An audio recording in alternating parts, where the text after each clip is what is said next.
네, 감사합니다. 오늘 우리에게 주신 하나님의 말씀, 마태복음 23장 23절. 오늘 우리에게 주신 하나님의 말씀은 마태복음 23장 23절. 한 절 다 같이 합독해보도록 하겠습니다. 마태복음 23장 23절 시작. 화 있을진저 외식하는 서기관들과 바리새인들이여, 너희가 박하와 해양과 근처의 11조를 드리되 율법에 더 중한 바 의와 윤과 신은 버렸도다. 그러나 이것도 행하고 저것도 버리지 말아야 할지니라. 아멘. 할렐루야. 우리 마라나타 인사하도록 하겠습니다. 옆에 분들 보시고 마라나타 인사하도록 하겠습니다. 마라나타. 예, 감사합니다. 예, 오늘 또 하나님께서 귀하고 너무나 반가운 우리 캄보디아 수도 선교사님 이해담 선교사님 보내주셨는데, 아무튼 더 건강한 모습으로 다시 뵙게 돼서 너무나 감사가 되고요. 아무튼 지금 이 시대에 가장 빛된 삶을 사시고 계시는 분이 아닌가. 이 시대 어둠을 가장 밝히는 정말 하나님의 귀한 선교사님이 아니신가 생각을 해보게 됩니다. 그래서 오늘 이 시간 우리 이해담 선교사님께서 이것도 행하고 저것도 행하라 라는 제목으로 말씀 전해 주실 텐데요. 우리 나오실 때 할렐루야 인사로 환영하도록 하겠습니다. 할렐루야. 할렐루야.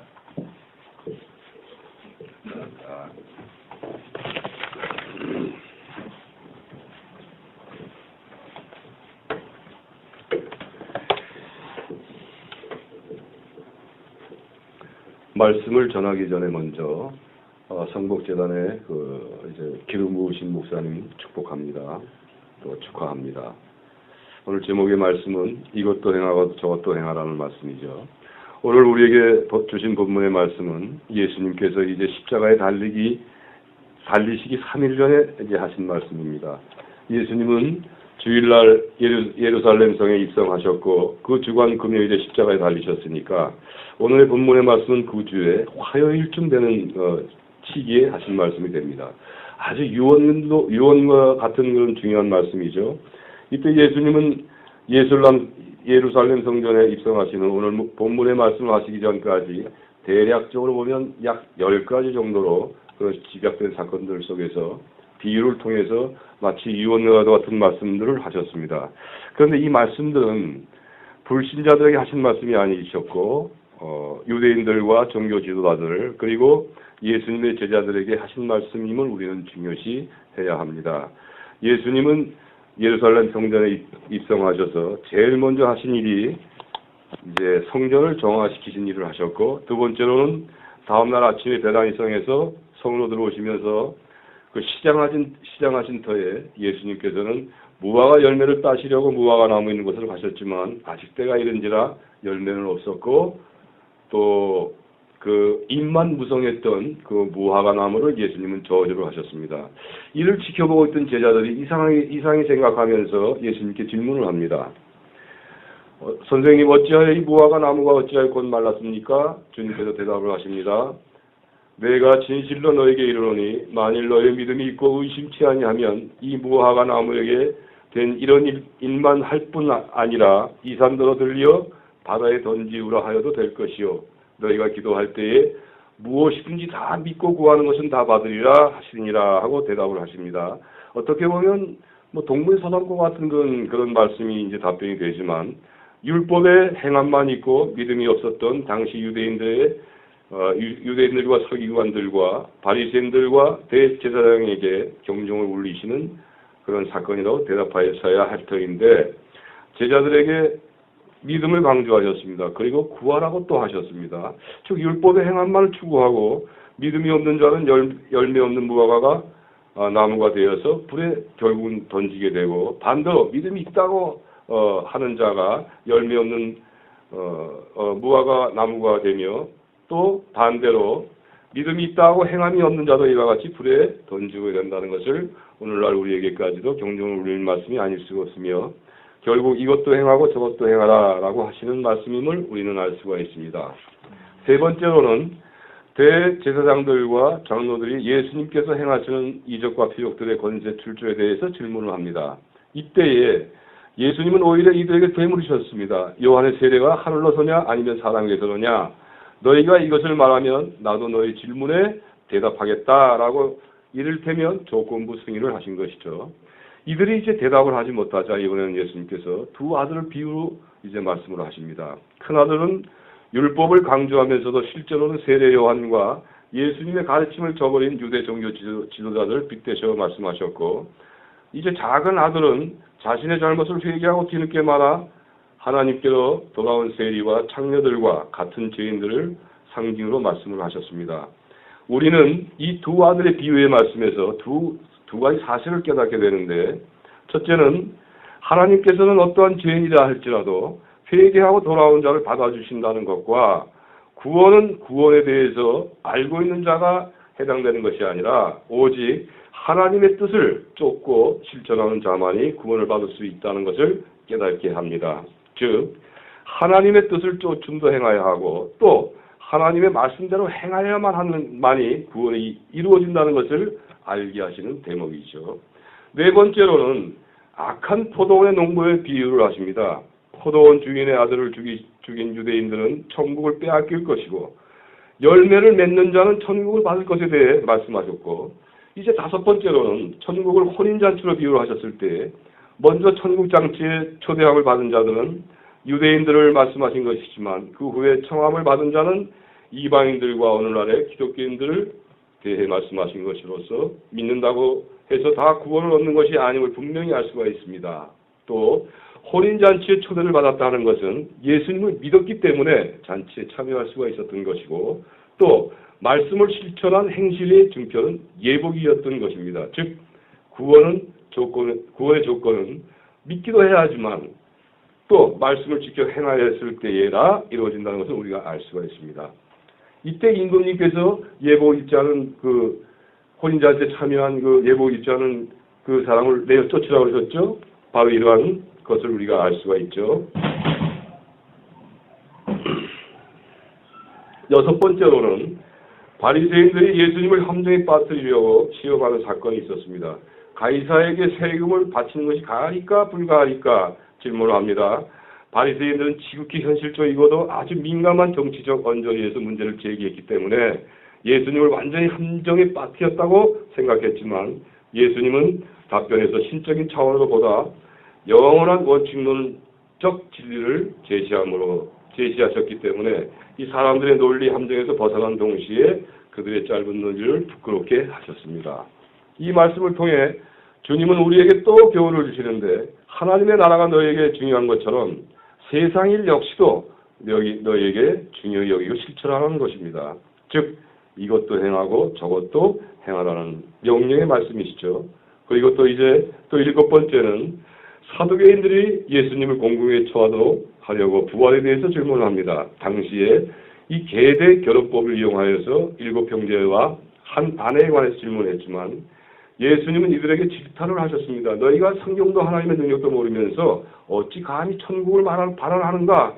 이 세상에서는 너희가 시집도 가고 장가도 가지만 천국은 부활함에 합당한 얻기에 합당한 여김을 받은 자, 즉 구원함을 받은 자들은 결혼하는 일이 없다. 그리고 다만 너희가 천사와 같이 되고 사실은 죽을 수도 없을 뿐만 아니라 모든 구원자가 다 하나님의 자녀가 되는 것이다. 그리고 너희들이 굳게 믿고 있는 모세도 하나님이 부르실 때에 아브라함과 이삭과 야곱의 하나님으로서 자신을 소개하신 것처럼 하나님께서는 모세를 부르실 당시에는 아브라함과 이삭이 야곱이 비록 육체는 잠들어 있었지만 그 영혼은 지금도 살아있어서 이 세상 마지막 날에는 하나님의 능력에 의해 다시 부활할 것을 의미하는 답변을 하셨음을 우리는 알 수가 있습니다. 또 예수님은 이때 이러한 맥락에서 우리 성도들 역시 육체는 잠들어 있으나 그 영혼은 살아있어서 장차 그리스도의 재림하실 때에 부활하심을 하게 됨을 염두에 두셨기 때문에 하나님은 모든 산자의 하나님이심을 천명하셨던 것입니다. 이러한 신적 요소의 예수님 답변은 그 당시에 어느 랍비라도 감히 답할 수 없는 말씀이었었고, 이제 질문했던 사두개인들 역시도 예수님께서 모세 오경에 대해서 이제 성경으로 말씀대로 풀어주셨기 때문에 할 말씀이 이제 대꾸할 그런 말이 없던 것이죠. 또 이 하나님의 말씀은 우리가 설교를 할 때나 또 해석을 할 때에 사사롭게 해석이나 설교해서는 안 됩니다. 반드시 성경의 말씀으로 풀어줘야 하기 때문입니다. 고린도전서 15장 16절에서 19절까지 말씀을 보면 이 부활에 대해서 말씀이 있습니다. 이 부활이 없다면 그리스도께서 다시 사신 것이 없으며 우리의 믿음도 헛되어서 여전히 죄 문제가 해결되지 못하게 되면 또한 예수님 안에서 잠자는 자들도 망했을 것이다. 그리고 사람들의 삶이 그저 이 세상뿐이라면 우리 기독교인들은 더욱 불쌍한 자고 망했을 것이다. 이렇게 말씀하셨습니다. 그렇다면 그런 역설적인 말씀이 있었고 44절 말씀에는 육의 몸으로 심고 신령한 몸으로 다시 살며 육의 몸이 있은즉 신령한 몸이 있다라는 말씀을 하십니다. 영을 담고 있는 우리의 몸도 영이 중요한 것처럼 똑같이 중요한 것임을 알 수 있는 말씀이죠. 이와 같이 중요한 우리의 몸을 함부로 다루어서는 안 되는 것은 주님께서 핏값으로 사신 몸들이며 또 우리는 이러한 몸을 의의 병기로서 하나님께 드려져야 하기 때문입니다. 그리고 부활된 우리의 몸은 하나님의 생명을 담을 그릇이기 때문에 더더욱 중요하게 여겨야 할 것입니다. 때문에 오늘 부활에 대한 예수님의 말씀에는 영의 중요함도 행하고 부활체를 입을 육체의 소중함도 행하라는 명령의 말씀이 되는 것이죠. 인류학자는 말하기를 아담 이후서부터 지금 오늘 현대를 살고 있는 이 시대를 살고 있는 이 지구상의 70억 명을 다 포함해서 약 한 500억 명 정도 이제 죽고 태어나고 했을 것이다 라는 견해를 발표합니다. 그런데 이 500억 명에 되는 이 사람들의 그 얼굴은 수박덩어리만 조그맣지요. 그런데 500억이라는 그 많은 숫자가 똑같은 얼굴이었다라는 것이죠.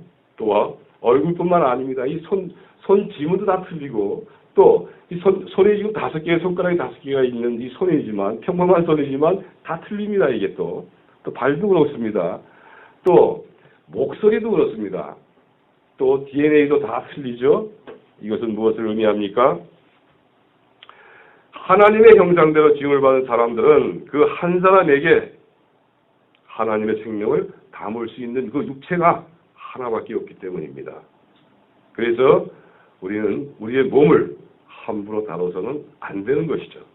8번째는 바리새인들 중에 한 율법사가 예수님께 그 많은 율법 중에서 가장 큰 율법이 무엇입니까? 라고 질문을 합니다. 당시에는 유대 사회에서 이 구전적으로 또한 이 성문적으로 이 계명을 지키는 삶이 적절되어 있는 시대였기 때문에 유대인들은 여러 가지 계명 중에서 과연 어떤 계명이 가장 큰 계명인가를 되게 궁금하게 하면서 그 지대한 관심들이 있었죠. 당시에 납비들은 그 질문을 하게 되면 납비들의 질문은 모세 그 10계명만 얘기할 뿐이죠. 그래서 이 율법의 가장 큰 율법은 계명은 무엇입니까? 라고 질문한 그 의미의 그 불순한 동기는 예수님도 역시 다른 납비처럼 모세의 10계명 정도만 얘기할 수 있지 않겠느냐, 이렇게 이제 계산을 하고 질문을 합니다. 예수님께서 의외로 이제 정말 너무나 우리들에게 소중한 말씀을 하십니다.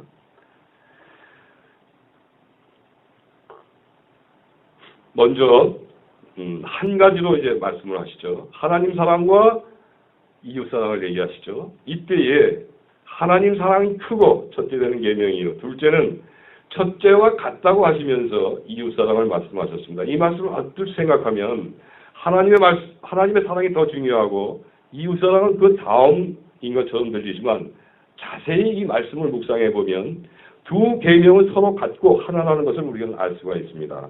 이 말씀은 예수님이 이 말씀을 통해 오늘날 우리에게도 명령하십니다. 너희가 하나님 사랑도 행하고 또 이웃 사랑도 행하라 라고 주문을 하고 계십니다.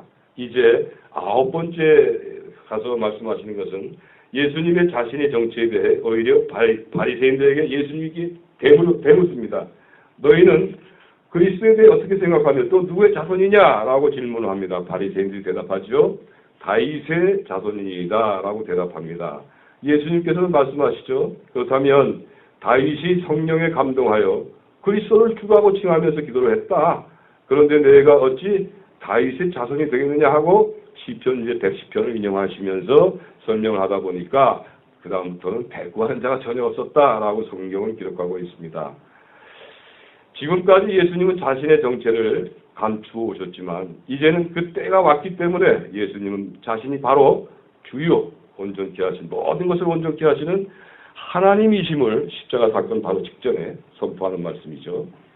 이제까지 예수님은 예루살렘 성에 입성하셔서 9가지 사건과 그 비유를 통해 교훈의 말씀을 주셨는데 주로 그 대상들은 대제사장들과 또 제사장들 그리고 서기관, 장로들, 바리새인들과 사두개인 그리고 많은 유대인들과 제자들에게 하셨습니다. 그러나 이제 오늘 본문의 말씀에 있는 마태복음 23장 오늘 1절부터 23절까지의 교훈의 말씀은 이것은 교훈의 말씀이 아니라 경고의 말씀으로서 그 대상은 이제 우리들에게 하시는 말씀이죠. 오늘 살고 있는 우리들에게 경고하시는 말씀이 됩니다. 예수님은 복음사역 초기에 지금과 똑같은 대상들에게 산상교훈 말씀을 통하여 주셨습니다. 이때 팔복으로서 영적 성장의 복을 말씀하셨지만 오늘은 이제 마지막 유언과 같은 말씀에서는 8가지 화로 경고를 하십니다. 아주 두렵고 떨리는 말씀이 아닐 수가 없습니다. 근데 어째서 성경에는 7개의 화로 되어 있는데 어째서 8개의 화로 말씀을 드리는 거냐라는 질문이 있다면 이것은 어떤 사본에 보게 되면 마태복음 23장 13절에 첫째 화는 14절에 기록이 되어 있고 마태복음 23장 14절에는 없다라고 기록이 되어 있어요. 그래서 이것은 마가복음 12장 40절에 그 말씀이 두 번째 화로 13절에 기록되어 있었기 때문에 8가지 화라고 말씀을 드릴 수가 있는 것입니다. 그래서 이 팔복과 팔화는 서로 상반되는 말씀으로서 영적 성장에 의해 구원을 이룰 수 있는 팔복과 또한 반대로 멸망에 이를 수밖에 없는 8가지 화, 이 화의 예수님의 이 말씀 중에서 상당히 그 균형 있는 조화를 이루게 됩니다. 화 있을진저 외식하는 서기관들과 바리새인들이여 이 화 있을진저 적용된 인도자여 라고 시작되는 8가지 화를 간추러 보면 첫째 교만한 자, 두 번째 무자비하며 위선하는 자, 세 번째 이웃을 실족해 하는 자, 네 번째 물질을 얻기에 탐하는 자, 작은 일에 대해서도 자기적지 못한 자, 겉은 깨끗하되 속은 더러운 자, 외식하며 형식에 치우친 자, 마지막으로 의인들을 핍박하는 자로서 이 8가지 화는 모두 불신 속에서 믿지 않고 율법으로서 자기 의를 나타내려고 행하는 자들에게 말하는 것입니다. 오늘 우리에게 주신 본문의 말씀과 24절의 말씀은 바리새인들에 대한 4번째 화가 됩니다. 저주의 선언으로서 예수님께서는 가치의 경중을 잘못 이식한 그 바리새인들을 어리석음을 지적하고 계시는 것과 11조에 대해서 말씀하시지만 원래 11조의 대상은 신명기 14장 23절의 말씀과 같이 곡식류와 포도주와 기름만 이제 11조의 대상이 되지만 바리새인들은 지나치게 세분화를 시켜서 박하와 시향 그리고 근처의 작은 것까지도 11조의 대상물로 정해 강제로 부과시켰던 것이죠. 여기서 박하는 유대인들이 그 유월절에 먹는 쓴 나물의 양념을 말하는 것입니다. 또 희향과 근체는 미나리과에 속하는 식물로서 주로 향으로 이제 사용이 되었는데 바리새인들은 이토록 작은 것까지 11조로 바치는 데 열중했습니다. 예수님께서는 바리새인들의 이러한 그 열심을 비판한 것이 아니라 이것을 하나님께 드리는 진정한 헌신적 예물로서가 아닌 강제 규정으로서 고착화시키며 또한 율법의 이행 여부의 규준을 삼았다는 것이며 이와 같이 세세한 규정은 철저히 지키면서 또한 율법의 근본 정신을 간파하고 있었던 것에서 비난하신 것이죠.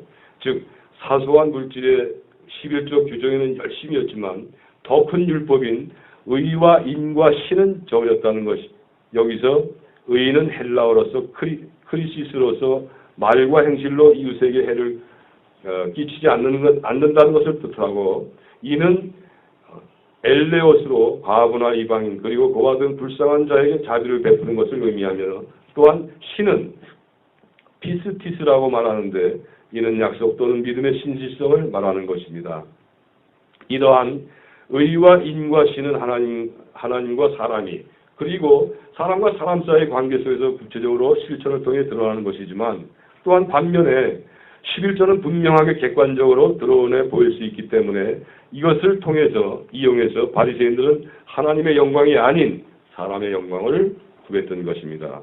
율법이 요구하는 바 근본 정신의 의와 인과 신은 저버렸고 자신들의 의를 사람들 앞에 쉽게 드러내 보일 수 있는 11조를 바치는 일에 열심이었던 바리새인들을 향해 예수님은 네 번째로 저주를 하신 것이죠. 오늘 말씀의 제목은 이것도 행하고 저것도 행하라입니다. 이 제목은 본문 끝절에 예수님께서는 이것도 행하고 저것도 버리지 말아야 할지니라 라고 하는 말씀처럼 의와 인과 신을 행하라는 것은 이것을 가르치시는 것이고 저것은 박하와 희양과 그 제11조를 말씀하시는 것이죠. 이 말씀은 율법의 기본적인 정신에만 충실할 것이 아니라 사소한 것일지라도 그 세부 지침에 충실해야 한다는 경고의 말씀이 됩니다. 사랑하는 성도 여러분, 이와 같이 10가지 예수님은 10가지 사건과 비유를 통해 오늘날 우리에게 교훈과 또 경고를 하고 계십니다. 우리의 부모님들은 돌아가시기 직전에 대부분 유언을 남기시죠. 이때의 유언의 대상들은 모두 가족들인 것 같이 오늘 예수님께서도 이제 3일 후면 십자가에 돌아가시기 때문에 지금 하고 계신 말씀, 교훈이나 경고나 모든 유언에 남기신 말씀들은 이 하나님의 자녀인 우리들에게 하시는 말씀입니다. 이 유언의 말씀은 이것도 행하고 저것도 행하라는 것이죠. 즉 예수님을 믿는 믿음도 성장할 것을 행하고 또 율법도 행함으로써 서기관과 바리새인보다 더 잘 지켜 행하라는 말씀이 되겠죠. 마태복음 5장 24절에 보게 되면 너희 의가 서기관과 바리새인보다 더 낫지 못하면 결단코 천국에 들어갈 수 없다라고 예수님을 말씀하십니다. 아주 결단코라는 말씀을 사용하시는 걸 우리는 유념해야 합니다. 지난 2007년에 잠실운동장에서 1907년에 있었던 그 평양 대부흥부 100주년 기념 행사가 열렸습니다. 이때에 잠실운동장에 약 15만 명 정도가 이제 운주되어 있었는데 이때 말씀의 강사로서 옥하는 목사님이 이제 선포를 하십니다. 이때의 슬로건은 우리가 진정으로 통해 자복하는 참 회개를 통해서 다시 이제 평양의 그 장대현 교회의 회개의 열매를 되찾다는 목적이었습니다. 바로 이러한 목적대로 옥하는 목사님은 이제 성도들에게 진정한 회개를 촉구하시는 말씀을 선포했습니다. 지금까지 한국 교회는 강단에서 믿음만 행한 것을 강조해왔고 율법의 행함은 등한시 해왔습니다. 그러다 보니 복음의 본질이 비껴난 변절된 복음을 증거한 것이 사실이며 바로 그 장본인이 접니다. 라고 이같이 말하면 이같이 믿기만 하면 다 된다고 가르쳐 왔기 때문에 그 기복신앙이 그 뒤를 이었고 그 결과 절름발이 기독인으로서 세상에게까지 손가락질을 받는 어처구니 없는 현실에 당면하게 되었습니다. 주님, 한국교회를 용서해 주십시오. 제가 본 설교 원글을 작성할 때 여러 번 망설였지만 성령님께서 이같이 선포하라고 강권적으로 역사하셨기 때문에 어쩔 도리가 없어서 제가 여러분들에게 선포하는 것입니다라고 고백하면서 막 눈물로서 고백하시는 통해자로 가시는 걸 우리가 보았습니다. 너희가 악할지라도 좋은 것을 자식에게 줄 줄 알거든 하물며 너희 천부께서 구하는 자에게 가장 좋은 것 성령을 주시지 않겠느냐? 성령을 주시지 않겠느냐? 성령을 주시지 않겠느냐? 3번 거듭 말씀하시면서 회개를 촉구하셨습니다. 우리 기독교 신앙인들 믿음의 목적이 뭡니까? 믿기만 하면 축복을 받고 형통된 삶을 살아가며 이런 물질 축복과 형통한 것만 추구해왔던 것이죠. 그러나 이 하는 말씀에 가장 좋은 것은 성령이라고 말씀하십니다. 우리 믿는 기독교인들의 가장 큰 축복은 성령 충만밖에 없습니다. 이것이 가장 근본된 축복인 것을 오늘 자리를 빌어서 말씀을 드립니다. 이렇게 소리 질러 외치셨을 때 잠실 운동장에 있던 수많은 성도들은 눈물로서 잠깐 통일 작업한 듯 했었지만 문제는 그 집회가 끝난 뒤였습니다. 여러 개의 많은 한국교회 교단들이 옥하는 목사님에 대해서 율법의 행함을 강조하는 이단자라고 여러분들이 들 것 같습니다. 안타깝게도 그 주인공들은 대부분이 유명한 목회자들이었습니다. 그 후에 6년이 지난 오늘날 한국의 교회는 과연 어떻게 변했습니까?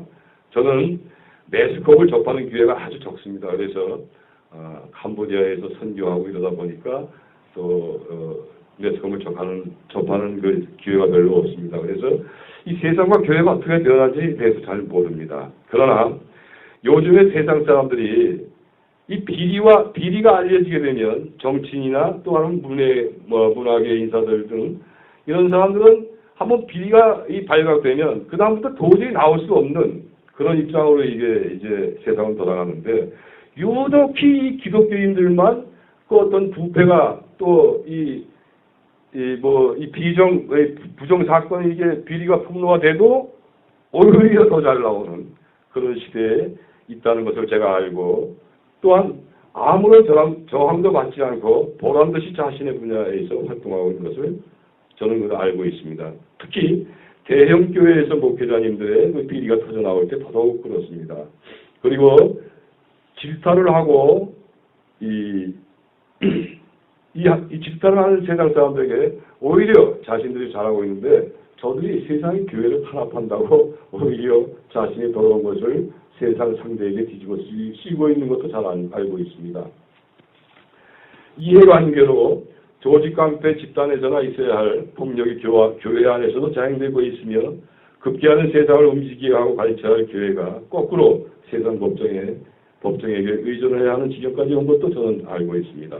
그리고 이제 다음 달이면 부산에서 WCC 총회가 개최된다는 것도 압니다. 이 WCC는 월드 카운실 오브 처치의 약자로서 AD 451년 에베소에서 개최된 공의회에 의해 에큐메니카이라는 종교단체가 세워졌는데 이 에큐메니카이라는 뜻은 사람들이 살고 있는 온누리 의미를 뜻하는 그리스어로 오이 군베네에서 파생된 말로서 전 세계적인 교회를 뜻하는 것입니다.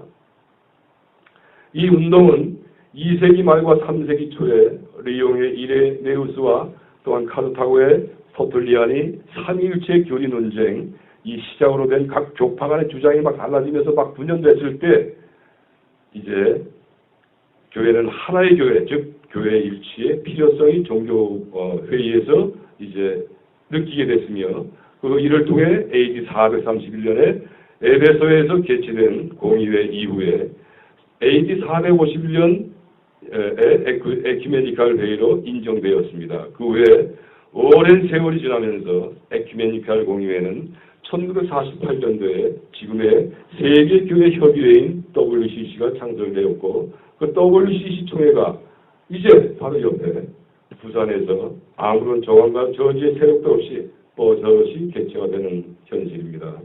이들은 분열된 세계의 교회를 하나로 일치되어야 한다는 선한 명분을 내세우고 있지만 이를 자세히 들여다보면 성경 말씀의 말세 현상이 아주 뚜렷하게 보입니다. 이 단체에서는 불교, 유교, 이슬람교 등 우상 종교 15개 종파들을 초청하는 것과 교회 밖에도 구원이 있다고 망령된 교리를 내세우고 있는 로마 카톨릭에게도 함께하는 것이 그것도 모자라서 이제 자유신학과 또한 해방신학 등을 인정하고 함께하는 것이 문제입니다.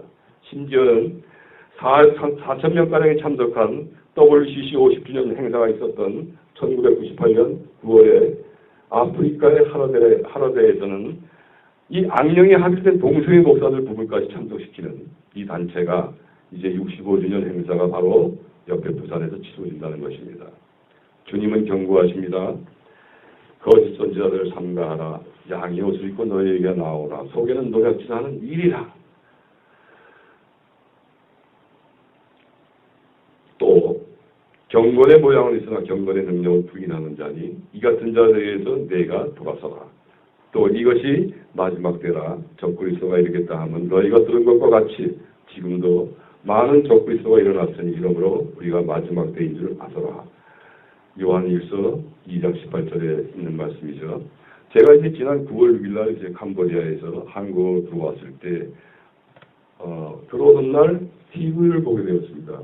그것이 8시 아마 SBS 뉴스였을 겁니다. 무슨 영화 감독인이 하는 한 남자와 또 아주 예쁘게 생긴 또 한 남자가 동성 결혼식을 정식적으로 뉴스에서 방영하는 걸 보았을 때, 야, 이게 한국도 이제 다 끝났구나 하는 생각이 들어가더라고요.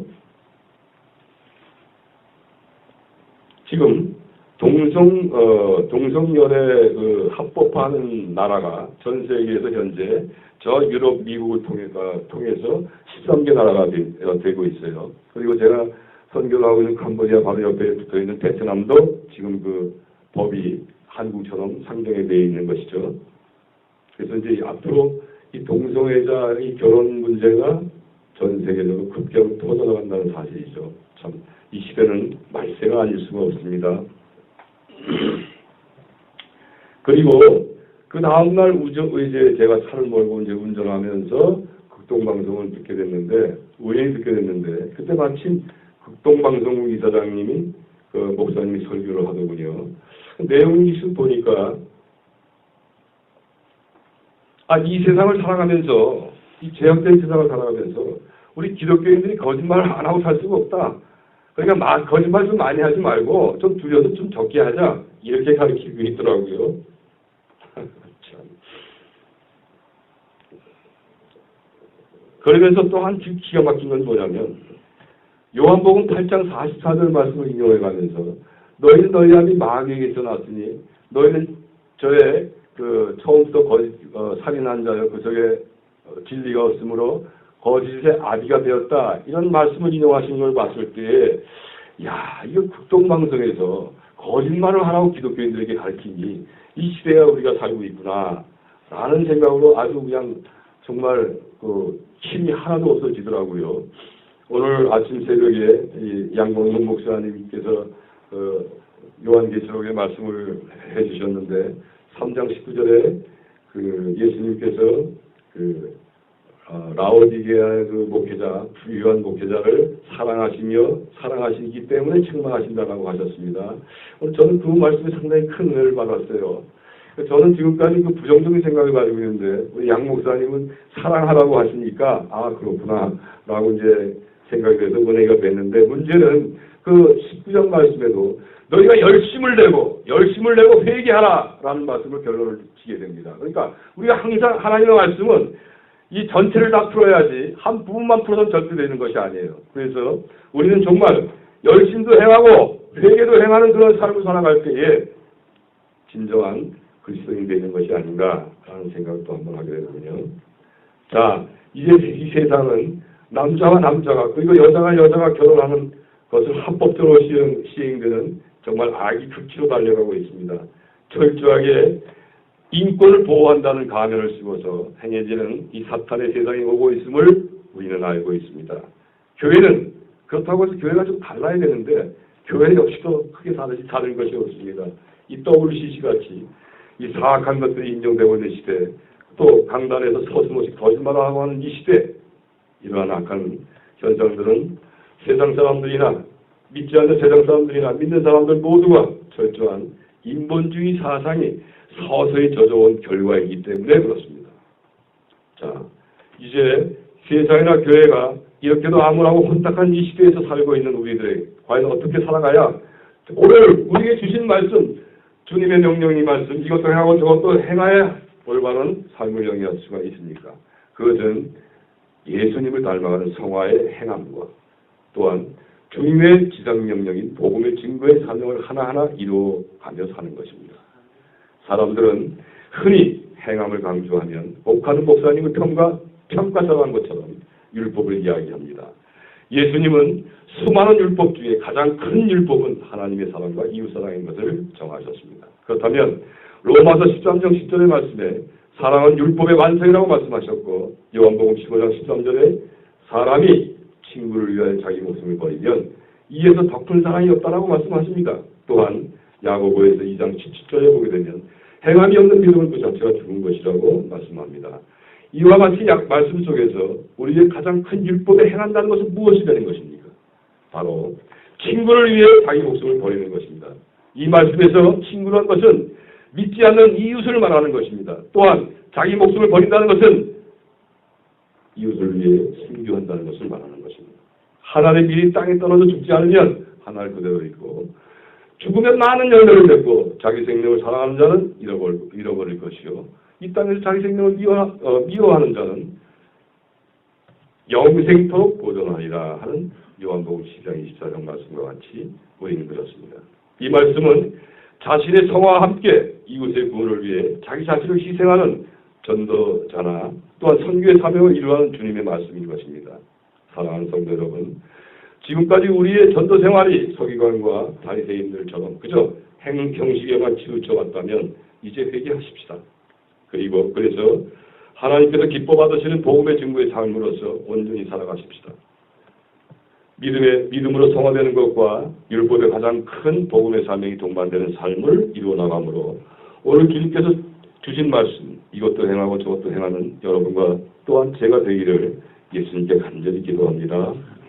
또한 캄보디아에서 선교 사명을 감당해 나갈 때에도 이와 같이 개인 자신의 성화도 행해야 하며 또한 복음 사명도 행하여야만 이것도 행하고 오늘 주님의 명령이신 저것도 행하는 진정한 선교사가 될 텐데 안타깝게도 사명에만 몰두하는 선교사가 의외로 대부분입니다. 또 이와 반대로 자신의 성화만을 중요하게 여기는 선교사님들도 있습니다. 이런 분들은 이해가 안 가요. 자신의 성화만 강조한다면 무엇 때문에 이렇게 먼 나라까지 더운 나라까지 환경이 안 좋은 먼 나라 캄보디아에 갔는지 이해가 안 됩니다. 한국에서도 얼마든지 성화에 이행을 할 수 있기 때문이며 오히려 연단의 도구들과 연단의 환경은 많은 사람을 알고 있는 한국에도 많이 있지 선교지에는 사람이 없다는 것이죠. 해외 선교사님들 역시도 하나님께서 기뻐 받으신 선교를 하시려면 이것도 행하고 저것도 행하는 삶이 되어야만 가능하게 되는데 이것은 자신이 죽는 선교를 행하여만 가능합니다. 사정이 이와 같은데도 선교지에서 보면 자기가 살려고 하는 선교가 의외로 많이 있음을 보게 됩니다. 이런 선교사들은 생활 환경이 좋은 대도시에서 생활하기를 바랍니다. 먼지나 소음의 고통도 받지 않으려고 무척 애를 쓰고 또한 정말로 그 지저분한 환경을 아주 외면합니다. 호랑이를 잡으려면 위험과 죽을 각오를 무릅쓰고 호랑이 불 속에 들어가야 호랑이를 잡듯이 우리는 정말 선교사님들도 하루 종일 그 먼지와 찻소리와 그 더위와 땀 속에서 그들과 함께 어울려가면서 뒹굴러가면서 그러한 삶, 내가 죽는 삶, 내가 죽는 선교를 해야 그래야 선교의 열매가 있을 터인데 전혀 그렇게 하지 않습니다. 참 안타까운 그런 입장이죠. 그리고 또 70% 캄보디아는 75%가 이 문화 혜택을 받지 못하는 국민들입니다. 이 대부분이 오지마을의 소외계층 속으로 뛰어들어가서 그들의 열악한 환경과 함께 생활하면서 복음의 사명을 이루어 나가는 선교사가 결국 자신이 죽는 선교를 하는 것이 되며 또 하나님이 기뻐 받으시는 선교 행위가 된다는 것입니다.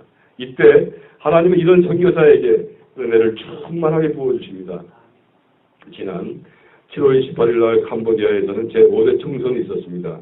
5년 전에 4대 총선에 있을 때 여당이 80% 이상을 자리를 얻었고 그런데도 불구하고 이 엄청난 그 국가 혼란이 있어서 치안 상태가 부재였다고 합니다. 특히 외국인들이 폭력의 타겟트가 됐다고 해서 요번에 7월 28일 날도 보면 그 외국 선교사님들 이런 분들 다 짐 싸놓고 비상식량 사놓고 옆에 태국으로 잠시 피신해 가고 베트남으로 잠시 다 그렇게 계십니다.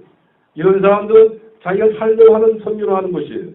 이 과연 하나님 기뻐하시는 건가요, 이게?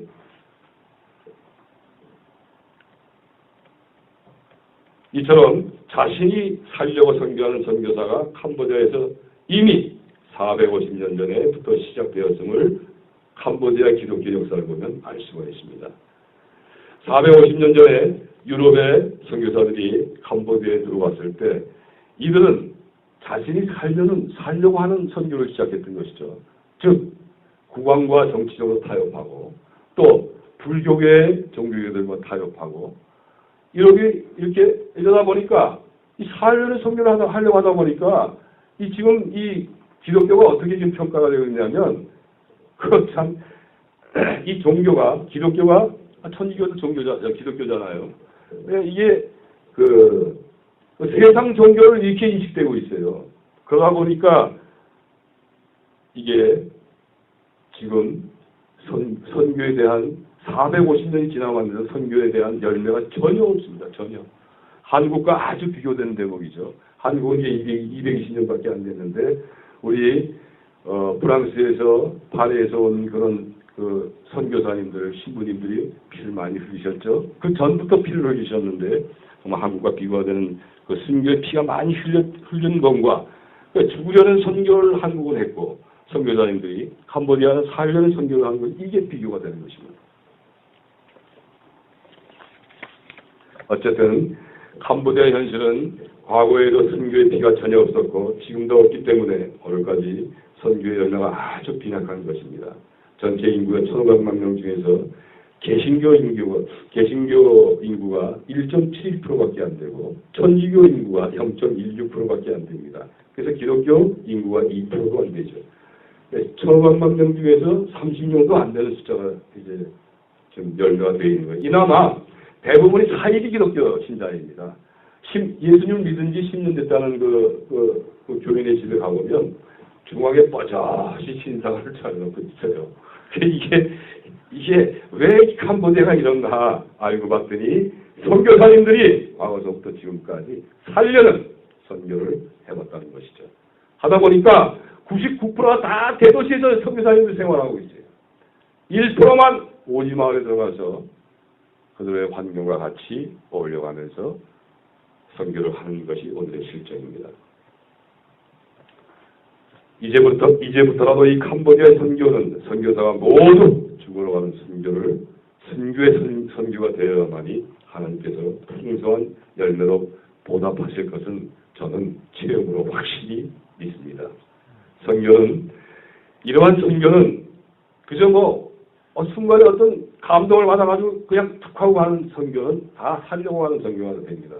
그래서 우리가 선교를 하려면 정말 선교사가 되려면 3년, 4년, 5년서부터 계획하고 또한 기도하고 하나님께 또 훈련받고 이래가지고 가야 이 죽으러 가는 선교가 가능하기 때문에 그렇습니다. 그래서 우리가 정말 여기서 단기 선교로 나간다 하더라도 한 3일 정도 나가기 전에 3일 정도 금식하고 준비하고 그러고 나가야 그 단기 선교가 하나님께 정말 영광이 되는 것이죠. 그래서 여기 계신 여러분들도 내 자신을 죽이고 내 자신을 녹이고 그러한 삶을 통해 내 가족과 이웃에게 접근하십시오. 그래야 열매가 이루어집니다. 말로만 아무리 해봐야 전도가 안 돼요.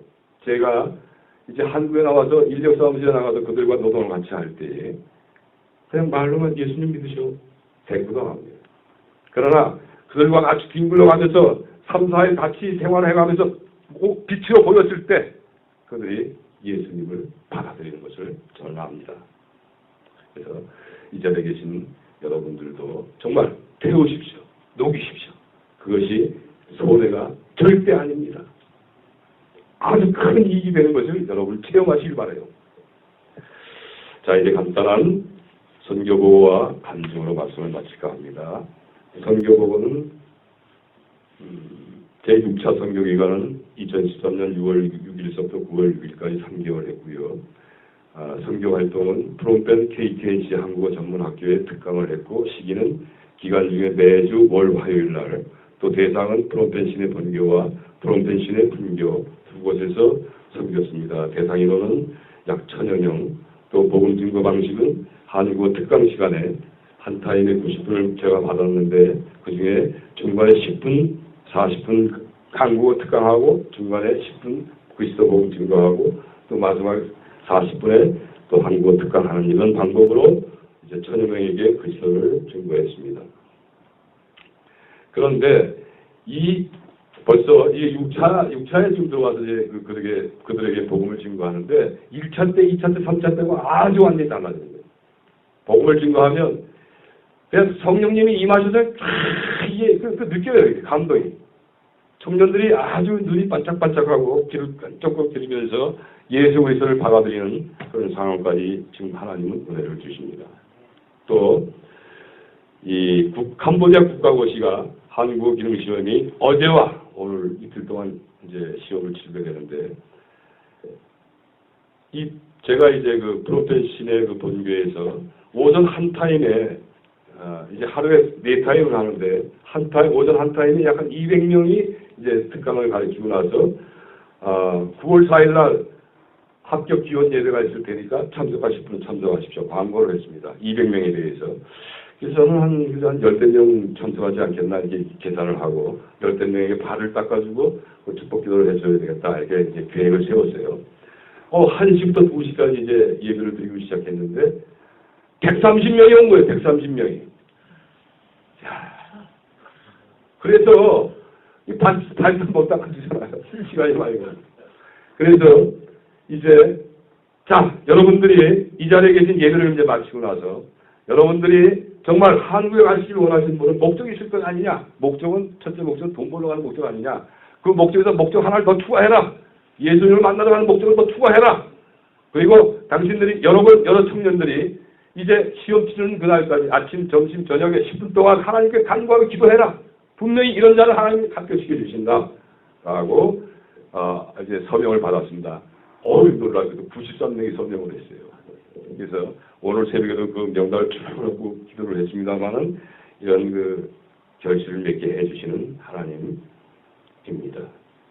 또 오지마을 전도 선교 기간 중에 매주 토요일 그러니까 3개월 동안 12번을 이제 오지마을에 들어가서 대상에는 남녀노소 포함해서 한 500명 정도의 이제 복음 증거를 제시했고 방법은 찬양, 말씀 선포, 또 환자 세족 안수기도 어린이들과 또 어린이들에게는 과자를 또 어른들에게는 연고와 물파스를 이렇게 나눠줘가면서 전도를 시행합니다. 정말 하나님이 정말 큰 은혜를 보여주셔서 이들에게 유난히 또 이 의료 부재 지역이기 때문에 오지마을에 병원도 없어요. 그러니까 이들이 대부분 다 환자예요. 대부분 다. 그러면 이들 발을 닦아주고 안식기도를 하다 보면 그 다음 주에 가보면 전부 다 낫다는 거예요. 간증하는 거예요. 선교사님 저 낫습니다. 할렐루야.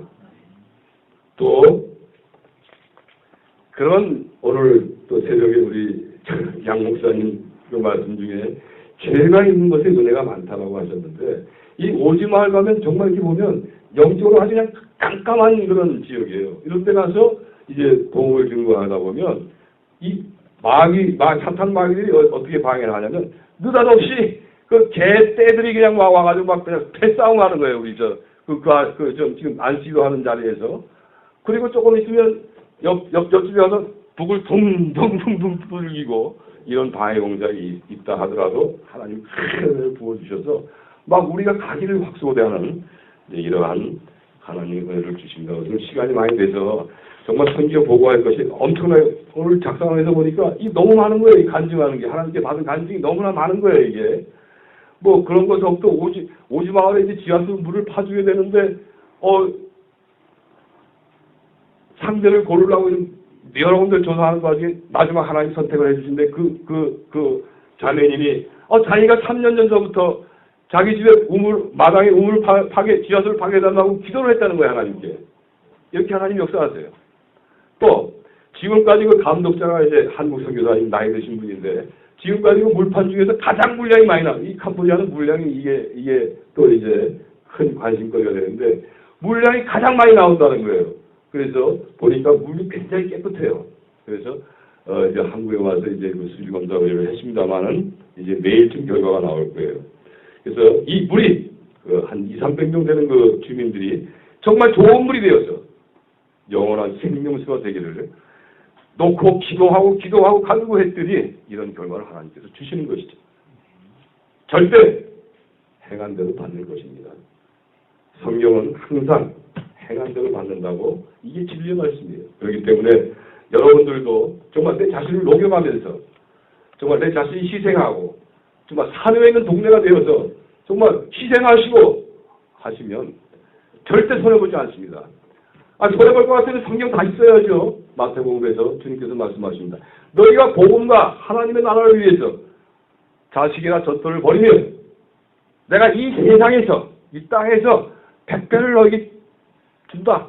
하지만 고난을 포함해서 준다. 이 말씀이 고난 포함한다는 이 말씀이 얼마나 중요한 말씀인지 여러분 체험하시길 바랍니다. 또 죽어서 영원한 영생을 얻지 못할 자가 없다라고 말씀하시는 것이죠. 정말 한번 해보십시오. 저도 정말 제가 4년 전서부터 우리 가게가 지금 쓰러져 있는 상황에서 그 가게를 도운다고 해서 여기 그냥 가정에서 일을 했다면 이렇게 큰 축복 받지 못할 겁니다. 우리 아이가 벌써 장가가고 시집가고 다 아이들 낳고 또 사월에 살던 이런 우리 집이 25평짜리 임대 아파트도 이게 또 딱 전되게 하고 이제 급기야는 아들이 다음 달에 중국 지사장으로 가게 됩니다.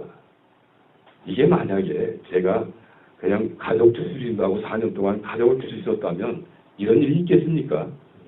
또 아내가 고백합니다. 당신이 옛날에 잘 나갔을 때 많은 돈을 갖다 주고 하는 것보다 지금 돈 한 푼 안 갖다 주고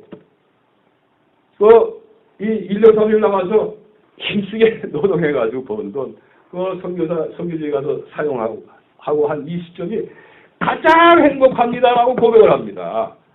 그래서 여러분들도 정말 우리 주님께서 사신 이 피로 주신 이 몸을 소중하게 여기시면서 소중하게 여기시되 의의 병기로 하나님께 한번 드려보십시오. 그러길 바랍니다. 정말 이 간증을 하다 보면 우리 쓰다 보니까 엄청나게 아마 3시간 더 해도 이게 모자랄 것 같아요. 근데 시간상 제가 또 오후에 또 보고를 해야 될 것이 있기 때문에 이제 마치게 하고 또 다음에 또 만나 뵙게 되면 좀 충분한 시간을 두고 좀 잘 이제 말씀을 드릴까 합니다.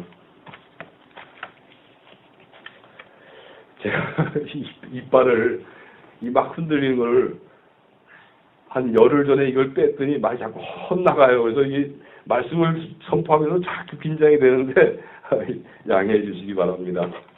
감사합니다. 기도하시죠. 사랑의 하나님 은혜를 감사합니다. 이 불충한 죄인을 단위에 세우셔서 감히 하나님 말씀을 증거하게 하셨습니다.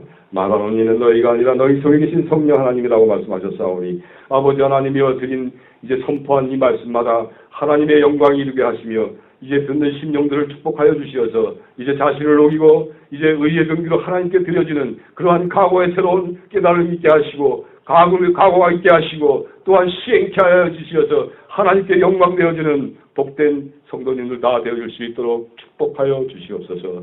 이제 빈자리가 많습니다. 성복교회 주께서 이 빈자리를 젊은 젊고 유능한 목사님을 통하여 또한 우리 정말 충성스러운 우리 성도님들을 통하여 이루어 주심을 확실히 믿사오며 예수님의 이름으로 감사하며 기도하옵나이다. 아멘.